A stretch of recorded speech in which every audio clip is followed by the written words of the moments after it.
सात पत्नियों और तोते की कहानी। एक समय की बात है, एक छोटे से गांव में एक व्यापारी रहता था। उसकी 7 पत्नियां थीं। वह अपनी 7वीं और सबसे छोटी पत्नी, जिसका नाम रूपवती था, को सबसे अधिक चाहता था। ये बात उसकी बाकी 6 पत्नियों को बहुत चुभती थी और वे रूपवती से जलन और द्वेष रखती थीं। एक दिन व्यापारी को एक लंबी यात्रा पर जाना था। वह अपनी सभी पत्नियों से पूछने लगा कि वे उनके लिए यात्रा से क्या लाना चाहेंगी। पहली 6 पत्नियों ने महंगे कपड़े, गहने और मिठाइयाँ मांगीं। जब व्यापारी ने रूपवती से पूछा तो वह बोली, प्रिय स्वामी, मुझे दुनिया की कोई भी वस्तु नहीं चाहिए। यदि आप मुझे कुछ लाना ही चाहते हैं तो एक ऐसा तोता ले आइए जो भूत, भविष्य और वर्तमान तीनों काल की बातें कर सके। व्यापारी ने रूपवती की इच्छा मान ली और यात्रा पर निकल गया। कई महीनों की खोज के बाद उसे एक जंगल में एक ज्ञानी साधु मिला, जिसके पास ऐसा ही एक अद्भुत तोता था। व्यापारी ने साधु से बहुत अनुनय विनय की और बहुत सारा धन देकर वह तोता खरीद लिया। घर लौटने पर उसने सभी पत्नियों को उनके लिए लाई गई चीजें दे दी और रूपवती को वह विशेष तोता दे दिया। रूपवती अपने नए साथी तोते से बहुत खुश थी। वह दिन भर उससे बातें करती। तोता उसे कहानियां सुनाता, पुराने राज बताता और भविष्य की बातें भी करता। उसकी खुशी देखकर बाकी पत्नियों का दिल और भी जलने लगा।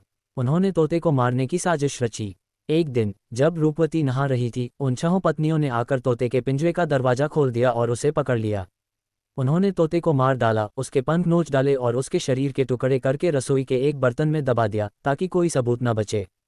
शाम को जब रूपवती लौटी और तोते को न पाकर बहुत दुखी हुई, उसने सभी से पूछा लेकिन किसी ने कुछ नहीं बताया। वह रोते रोते सो गई। अगली सुबह जब रूपवती रसोई में चूल्हा जलाने लगी तो अचानक उस बर्तन से एक आवाज आई, रूपवती, धीरे से जलाना, मैं यहाँ हूँ। रूपवती ने आवाज पहचान ली। वह तोते की थी। उसने तुरंत चूल्हा बुझा दिया और बर्तन से तोते के अवशेष निकाले। वह हैरान थी कि तोता अब भी बोल कैसे रहा है। तोता बोला, रूपवती, मैं कोई साधारण तोता नहीं हूँ।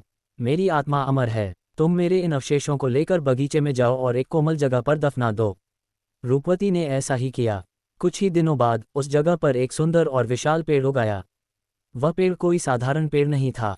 उसकी डालियां हिलते ही मधुर संगीत की आवाजें निकलती और उस पर लगे फलों में से ज्ञान की बातें सुनाई देती। ये चमत्कार देखकर पूरा गांव वहां इकट्ठा होने लगा। लोग दूर दूर से उस पेड़ के नीचे बैठने और उसकी दिव्य आवाज सुनने आते। रूपवती का नाम पूरे इलाके में प्रसिद्ध हो गया। ये सब देखकर व्यापारी की बाकी पत्नियां और भी जलने लगीं। एक रात उन्होंने आपस में मिलकर उस पेड़ को जड़ से काट डाला और उसकी लकड़ियां जला दीं। अगली सुबह रूपवती ने जब पेड़ को जला हुआ पाया तो उसकी आंखों में आंसू थे। तभी राख के ढेर से एक और आवाज आई, रूपवती, रो मत। इन राखों को इकट्ठा करो और उसे नदी में बहा दो। उदास मन से रूपवती ने वह राख इकट्ठा की और नदी किनारे जाकर उसे पानी में बहाने लगी। जैसे ही राख पानी के संपर्क में आए, एक और चमत्कार हुआ। राख से सैकड़ों कीमती मोती और हीरे जवाहरात बनकर निकले और पानी पर तैरने लगे। रूपवती ने उन्हें इकट्ठा किया और घर ले आए। उसकी ईमानदारी देखकर व्यापारी ने उस सारे धन को गरीबों और जरूरतमंदों में बांट दिया। इससे उनका परिवार और भी सम्मानित हो गया। अब तक व्यापारी को सच्चाई का पता चल चुका था। उसने अपनी बाकी पत्नियों के क्रूर कर्मों को जान लिया था। उसने उन सभी 6 पत्नियों को घर से निकाल दिया और रूपवती के साथ पूरी निष्ठा और प्रेम से रहने लगा।